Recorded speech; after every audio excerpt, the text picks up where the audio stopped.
जय माता दी दोस्तों। आप सभी को आने वाले नवरात्रि की ढेरों शुभकामनाएं। माता रानी की कृपा आप पर और आपके परिवार पर सदैव बनी रहे।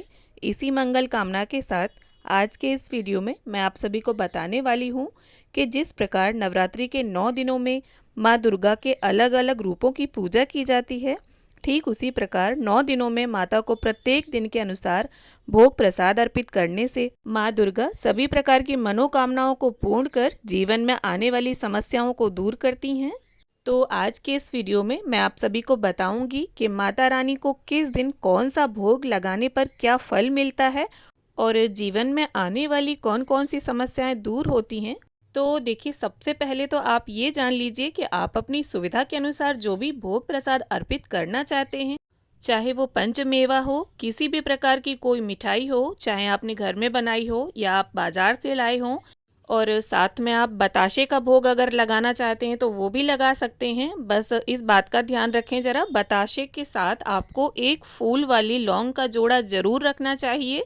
तो अब जान लीजिए, माता के 9 स्वरूपों में पहला जो स्वरूप है वो माँ शैलपुत्री का है, और माँ शैलपुत्री को घी का भोग लगाया जाता है। और अगर आपको गाय का घी मिल जाता है तो अति उत्तम, और घी का भोग लगाने से रोगों से मुक्ति मिलती है और स्वस्थ और निरोगी काया प्राप्त होती है। माता का दूसरा रूप ब्रह्मचारिणी का है, और ब्रह्मचारिणी माता को चीनी का भोग लगाया जाता है, और चीनी का भोग लगाने से साधक को दीर्घायु प्राप्त होती है और सौभाग्य में वृद्धि होती है।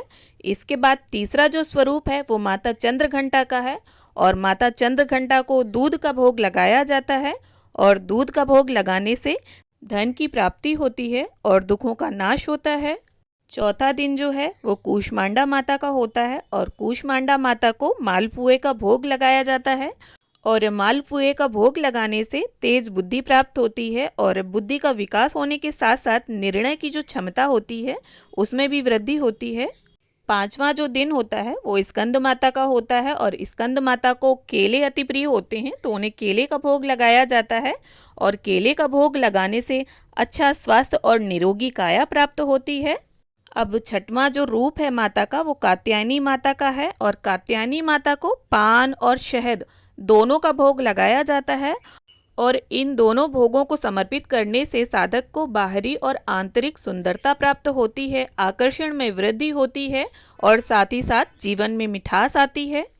अब माँ दुर्गा का 7वां स्वरूप जो है वो कालरात्रि माता है, और कालरात्रि माता को गुड़ का भोग अति प्रिय होता है, और गुड़ का भोग अर्पित करने से संकटों से मुक्ति मिलती है और साधक का जीवन शोक मुक्त होता है। इसके बाद जो 8वां स्वरूप है वो माता महागौरी का है, और माँ महागौरी को नारियल का भोग अत्यंत प्रिय है, और नारियल का भोग अर्पित करने से संतान प्राप्ति होती है और संतान से संबंधित सभी प्रकार के कष्टों से मुक्ति मिलती है, और इसके साथ ही अगर कोई विशेष प्रकार की मनोकामना होती है तो वो भी पूर्ण होती है। अब माता का 9वां जो स्वरूप है वो माता सिद्धिदात्री का है, और माता सिद्धिदात्री को हलवा, पूड़ी, काले चने अत्यंत प्रिय हैं, और माता सिद्धिदात्री को ये भोग अर्पित करने से जीवन में सभी प्रकार के सुख आते हैं, और साधक के जीवन में किसी भी प्रकार की कोई कमी नहीं रहती, जीवन शांति से व्यतीत होता है। अब देखिए, जो भी भोग प्रसाद आप माँ को अर्पित करें तो अगियारी के द्वारा ही, यानी हवन के द्वारा ही माँ को वो भोग प्रसाद आप दें। सबसे पहले आप एक उपला सुलगा लें। गाय का गोबर के उपला मिल जाता है अगर आपको तो अति उत्तम, वरना जो भी उपला हो, या फिर सूखे नारियल या कपूर पर भी आप ये आहुतियाँ दे सकते हैं। तो जो भी आप भोग प्रसाद अर्पित करें उसकी आहुति उस अग्नि में ज़रूर दें। तो सबसे पहले उपला सुलगाकर आपको अग्निदेव का आवाहन करते हुए उनका पूजन करना है। आपने देखा होगा, मैंने किया। और इसके बाद आपको 5 आहुतियाँ शुद्ध देसी घी की देनी है, और अगर आप चाहें तो बीच बीच में हवन सामग्री की भी आहुति देते रहें, और साथ में भोग, जो भी भोग नैवेद्य अर्पित किया है आपने, उसकी आहुतियाँ दें। और फिर आपको इस तरह से एक लौंग के जोड़े की, साबुत फूल वाला लौंग का जोड़ा होना चाहिए, उसकी आहुति भी आप ज़रूर दें, और फिर इसके बाद घी की आहुति दे दें। तो अगर आप इस विधि से माँ को भोग अर्पित करते हैं तो माँ उस भोग को ज़रूर स्वीकार करती हैं, क्योंकि ऐसा माना जाता है कि हवन में दी हुई आहुतियों द्वारा जो भोग हम अर्पित करते हैं वो सीधा भगवान को स्वीकार होती हैं। और जैसा कि आपने देखा, अंत में आप चारों तरफ हवन पात्र के जल जरूर फेर दें। तो इस नवरात्रि दिन के अनुसार आप भी माता के प्रिय भोगों को अर्पित कर उनकी कृपा प्राप्त करें। तो उम्मीद करती हूँ वीडियो आप सभी के लिए सहायक रहे।